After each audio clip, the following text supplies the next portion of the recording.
Bienvenidos. Esto es Actitud Saludable, un espacio dedicado a la información para la prevención y el cuidado de la salud. Cada emisión con diferentes temas de interés pensados en ti y el cuidado de tu familia. Actitud Saludable es presentado por Hospital Galenia, más que un hospital.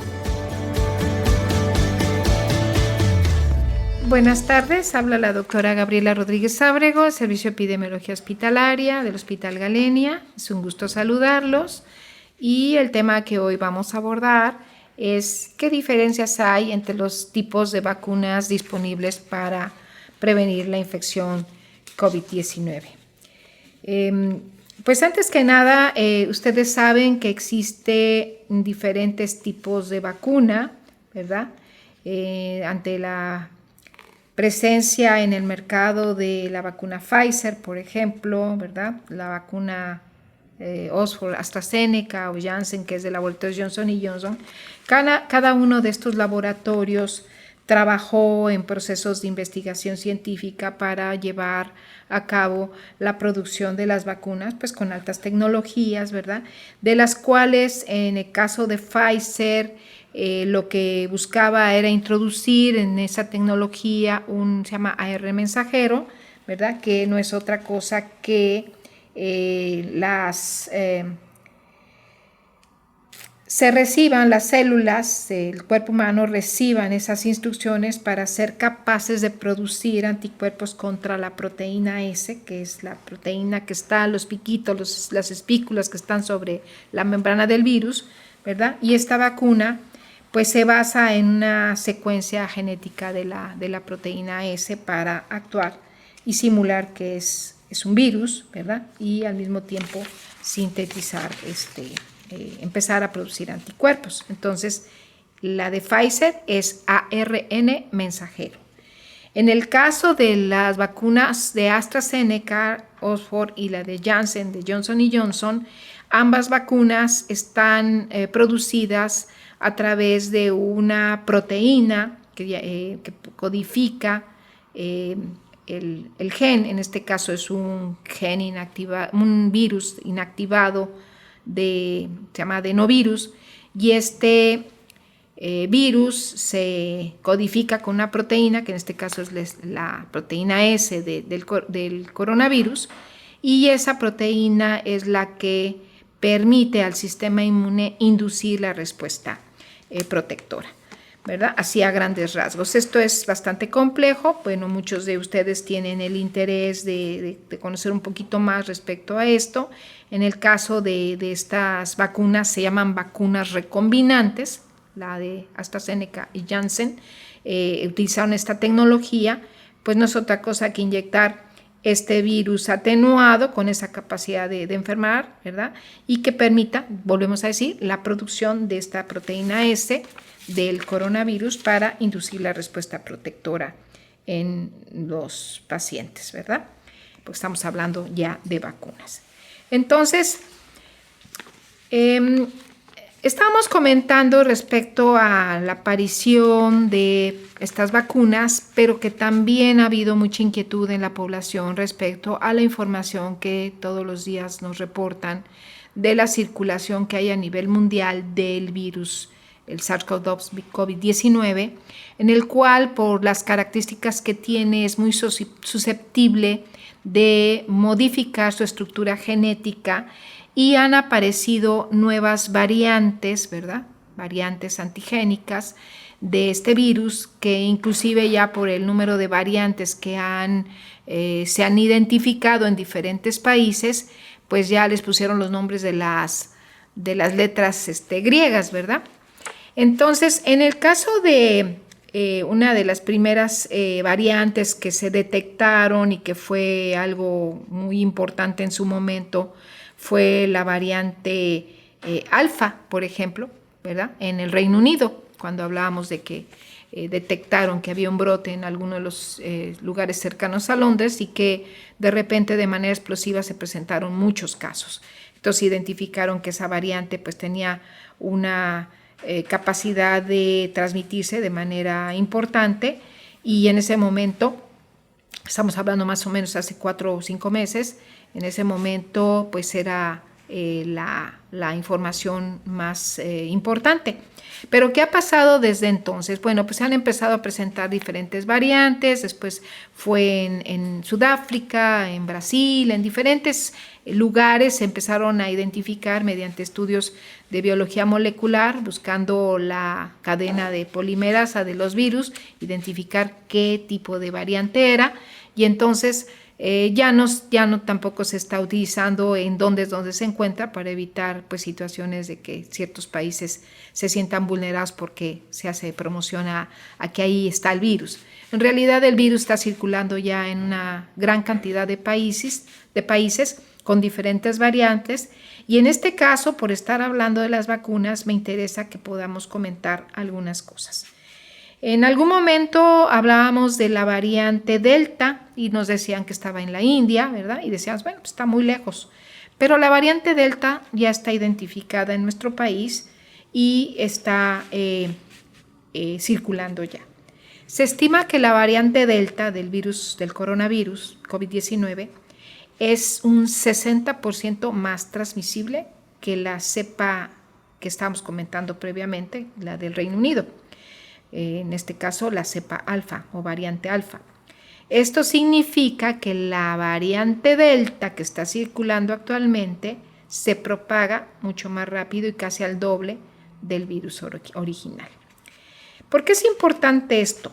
¿O por qué tenemos que hablar respecto a las variantes y la capacidad que tienen las vacunas para limitar los estragos que pueda ocasionar la circulación de estas variantes?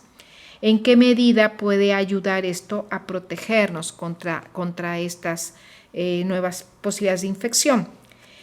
En el caso de las vacunas, en realidad, pues sí ayuda definitivamente, aunque todavía están estudios de investigación respecto a la comparación que tiene la efectividad de las vacunas respecto a estas nuevas cepas, ¿verdad? Y hablamos de que en el caso, vamos a decir, si se recibió la vacuna de Pfizer, que pues son 2 dosis, ¿verdad? En el caso Moderna también tiene 2 dosis, podemos hablar de que podríamos esperar que en un par de semanas pudiéramos alcanzar nuestra inmunidad completa. En un estudio que se hizo en Reino Unido, se encontró que a las personas que se les aplicaban las 2 dosis de vacuna Pfizer, por ejemplo, habían mostrado en ensayos clínicos previos una eficacia del 95%. Pero al hacer el análisis de la variante Delta, esta efectividad disminuyó al 88%. Y en un estudio reciente que fue ayer, estuvo por ahí publicado, en Israel, reportaron una efectividad del 64% con respecto a esta variante. Lo que quiere decir que todavía tenemos el riesgo de infectarnos por nuevas variantes. ¿Y esto por qué es importante? Porque en la medida que se siga vacunando con las vacunas disponibles a nivel mundial, que han sido millones de dosis que se han aplicado en todo el mundo, pero que no hemos alcanzado la cobertura ideal para poder evitar la transmisión de persona a persona de este virus, siempre va a estar vigente la posibilidad de que haya una nueva variante, porque mientras las personas que ya se vacunaron, pues ya no es posible que transmitan de una persona a otra, pero las que no han recibido sus dosis de vacuna todavía tienen la capacidad de estar expuestas y en esa exposición en diferentes circunstancias favorecer que este virus se modifique, ¿verdad? Y surjan esas nuevas variantes. De ahí la importancia que esto no es una decisión de nosotros, pero es un comentario, la importancia de que los programas de vacunación COVID continúen vigentes, se siga avanzando en la cobertura de vacunación y que el mayor número de personas sean vacunadas en todo el mundo, ¿verdad? Para disminuir esos riesgos. Y eso también va de la mano con la importancia de que aunque estemos vacunados, mantengamos ciertas medidas de protección para disminuir el riesgo de adquirir alguna infección adicional. Ustedes conocen gentes que ya se vacunaron y que de repente presentan un nuevo caso de COVID. Probablemente sea de alguna de estas variantes, de ahí la importancia de seguir protegiéndonos con las medidas que se han establecido para reducir el riesgo de infección, ¿verdad? Entonces, en el caso, por ejemplo, de otras vacunas, con la de AstraZeneca, por ejemplo, con respecto a la variante Delta, pues se encontró una disminución de hasta un 33%. En otros estudios del 51%, en 33% cuando solamente se aplicaba una dosis, o en otros estudios 51%. Entonces esto es muy relativo porque va a depender, y esto es necesario hablarlo. Los estudios de investigación que se están haciendo, algunos de los reportes que tenemos, pues los hacen los mismos laboratorios a través de los estudios que trabajan con voluntarios que están tomando muestras. Lo más importante es pasar, en el caso de vacunas, a la fase 4, donde podamos realmente hacer estudios de investigación epidemiológica, donde incluyan un número importante de personas que se puedan analizar en la titulación de anticuerpos vacunales, que realmente podamos probar, decíamos en otro momento, la relación que hay entre casos, entre pacientes vacunados, no vacunados, expuestos a la infección o no expuestos, de tal manera de poder relacionar esto con una probabilidad o un riesgo de poder adquirir una nueva infección o la probabilidad de poder protegernos a través de medición de efectividad. Esto es una cuestión técnica, no quiero andar en ello, pero entonces el punto aquí es sigamos manteniendo las medidas de protección para prevenir las infecciones y que tengamos pues una posibilidad real de no infectarnos, ¿verdad? ¿Qué recomiendan algunas instituciones, por ejemplo el CDC, respecto a las personas que se vacunaron, si ya completaron su vacunación?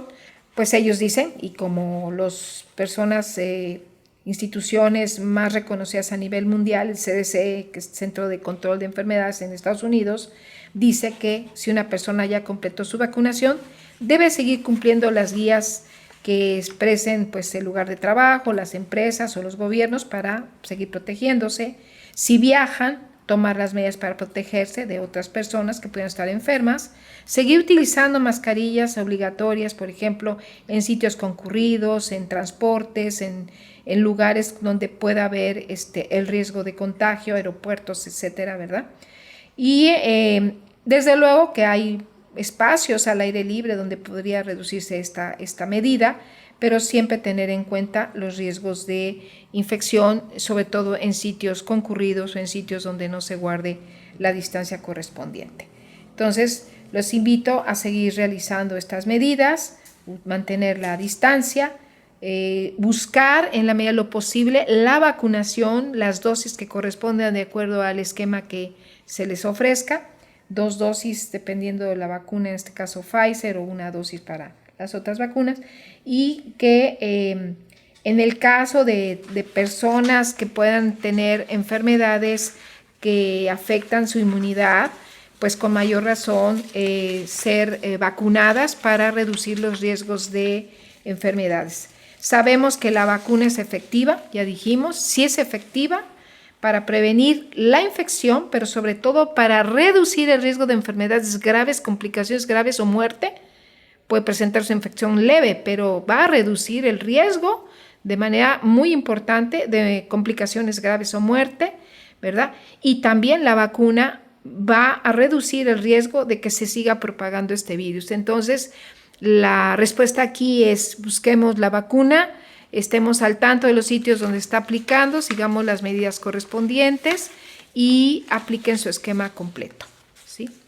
Bueno, muchas gracias por su atención y en caso que haya alguna duda, pues manifestar sus comentarios para que podamos pues resolver sus dudas. Muchas gracias.